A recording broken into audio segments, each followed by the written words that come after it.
We are following another new update in one of the many criminal investigations into Donald Trump. Now, there are a lot. I know it's hard to keep track of them all, but this is in regards to the hush money payments made to porn star Stormy Daniels. Now, you'll remember Michael Cohen, Trump's former attorney, went to prison for signing those checks to Daniels for keeping quiet during the 2016 campaign about her alleged affair with Trump.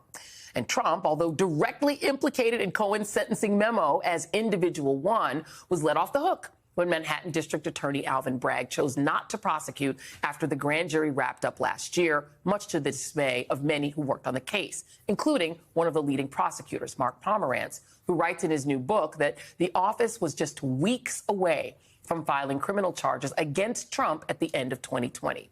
Well, now the wheels are once again in motion as Bragg convened a new grand jury to investigate those same allegations against the twice impeached former president. Just yesterday, Michael Cohen sat down with prosecutors for the 15th time and says a date for a 16th meeting has already been set. But skeptics might look at this and say, so what? We've seen this time and time again. Trump is investigated for a crime with a mountain of evidence against him. And just when you think he's going to finally be held legally accountable for one of his many misdeeds, nothing. What might seem like a pretty obvious crime that for you or me would result in jail time, he gets away with scot-free, which is what one of my next guests writes about in his new book, is actually pretty common for the rich and the powerful. Surprise, surprise. Joining me now is Michael Cohen, former personal attorney to Donald Trump and author of Disloyal. And Elie Honig, former assistant U.S. attorney for the Southern District of New York and author of the new book, Untouchable, How Powerful People Get Away with It. And I have my copy right here, excited to read it. But I want to start with you, Michael. You've been you're going in for a 16th interview.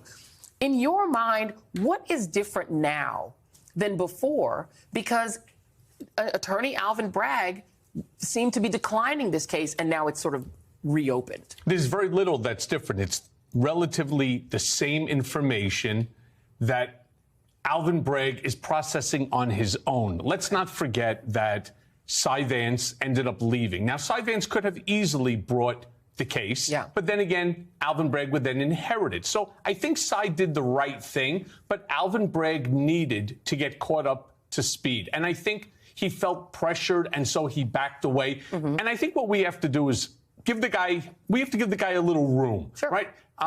Everybody's using these metaphors of transportation, aviation, right? That the plane wasn't ready to take off. Well, okay, let's stay on that same, that same genre. And what we'll do is we'll say, right now, the plane is taxiing, and we're getting real close to the runway. All right. At the end of the day, what's the goal? The destination that you're intending.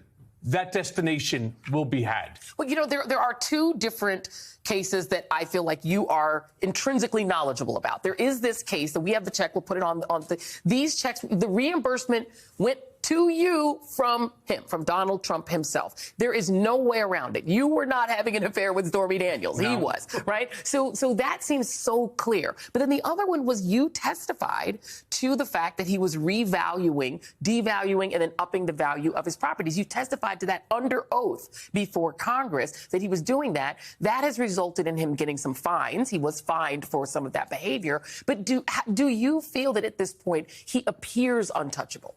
No. In fact, let's take a look so far what Alvin Bragg has accomplished. They've already held the Trump Organization accountable. Minor fine, $1.6 million when you're worth $10 billion, if not more, right? Then, of course, you also have the Allen Weisselberg matter. We now have the Attorney General, our unsinkable, Tish James. It's going to take a lot of money off of out of the Trump coffers. Let's be, real about that one. So he is being held accountable. And each and every day, he's held more and more accountable. A lot of people don't realize, for example, there was the case of Galizia. That's where they beat up the protesters in front. He paid on that one. Now, we don't know how much because it's under a gag. Right. But at the end of the day, he is actually held accountable. It's the same myth that gets perpetuated. Oh, Donald Trump, he's untouchable. No, it's not true. He is touchable. And I do have faith in Alvin Bragg. I will say this as well, that I was very impressed with Mark Pomerantz and Carrie Dunn. I've actually, after 10 sessions with them, 3 additional when I was in Otisville, I was very impressed with Cy Vance's team, with Mark Pomerantz, Carrie Dunn, and the whole group of them. Right.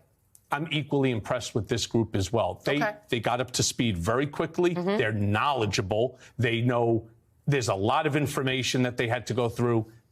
They know the information, and they're preparing. That makes me feel good. But now I'm going to move on to this book, which is going to make me feel bad. Because the reality is, how powerful people get away with it. How do they do it?